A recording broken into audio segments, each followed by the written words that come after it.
I'm 32 male, just found out what betrayal really looks like. Every year, my family does Christmas dinner at my parents' house. Nothing fancy, just a cozy night with food, gifts, and the usual family chaos. This year was supposed to be the same. Then, 2 days before Christmas, my mom sent a group text. The weather's looking bad, guys. Roads might be dangerous. Everyone's staying home this year. We'll just do something later. I was disappointed, but it made sense. There was a storm warning, and my parents are in their 60s. My sister has little kids. It seemed logical to play it safe. So, I stayed home, made myself a small dinner, watched some movies, and went to bed early. The next morning, I woke up, scrolled through social media, and there it was. A picture. My parents. My sister. Her husband. Their kids. My aunt. My uncle. All sitting around the dinner table at my sister's house. Plates full of food. A decorated tree in the background. Everyone smiling, raising their glasses. The caption? Perfect holiday with family red heart Christmas tree. I just sat there staring at it. They lied to me. They canceled Christmas for me. I scrolled through the comments, and that made it worse. So glad you all got together. Yeah, except for me. Looks like a great time. Not for me, though. A few minutes later, my phone rang.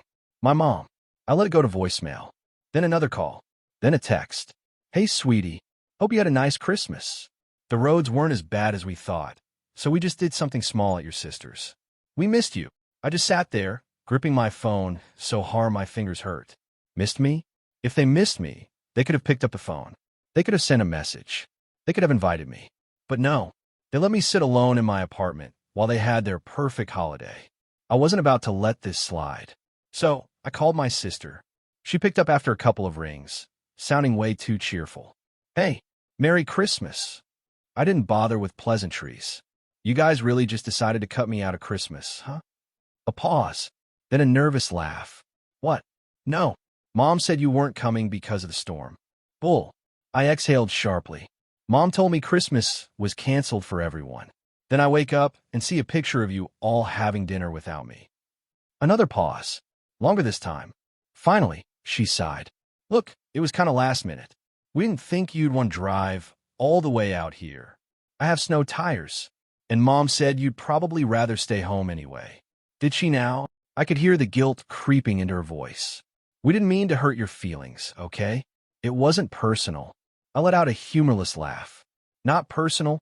You all sat around a table, ate dinner, took pictures, and posted about your perfect holiday while I sat alone, thinking Christmas was canceled.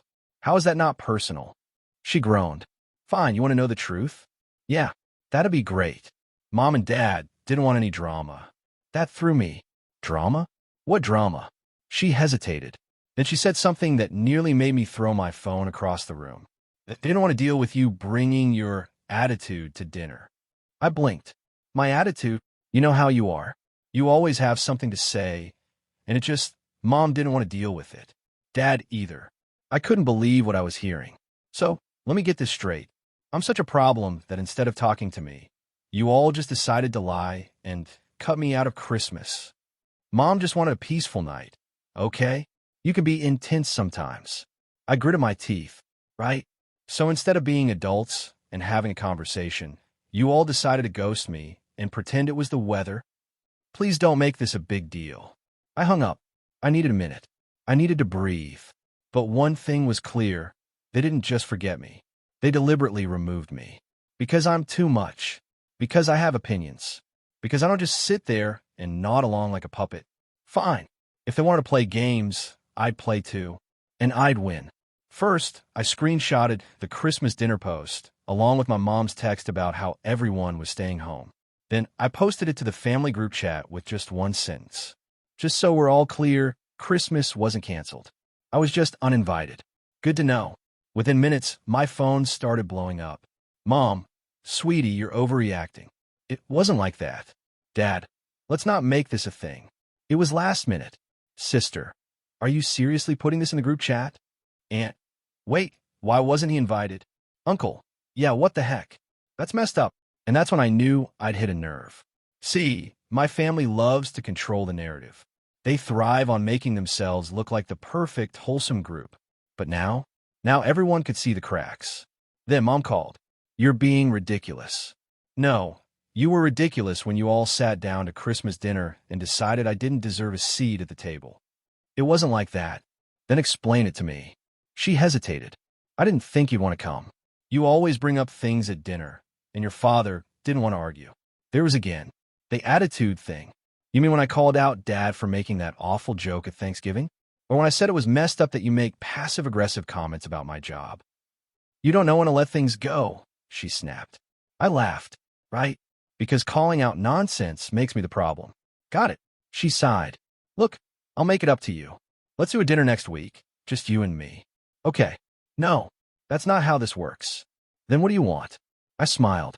She had no idea what was coming. I want you to feel what it's like to be excluded. The next family event was my dad's birthday. Big deal. They always did a dinner at a restaurant, invited everyone. This time, I booked a table for everyone, except my parents and my sister. Then I posted our group picture, same as they did with the caption, "Great night with family." Red heart. The fallout was delicious. Mom called immediately. You excluded us? Oh, you mean the way you excluded me from Christmas? That was different. Ow. Silence. Dad texted me. This is childish. We're still your parents. I responded, and I was still your son on Christmas, but that didn't seem to matter. My sister? She lost it. Called me petty and vindictive. I just told her, maybe next time, don't lie to me. They were furious, embarrassed, uncomfortable. Good, because now they knew what it felt like. And just like that, the power shifted. If you enjoyed this, go ahead and subscribe. Because trust me, my family never runs out of drama.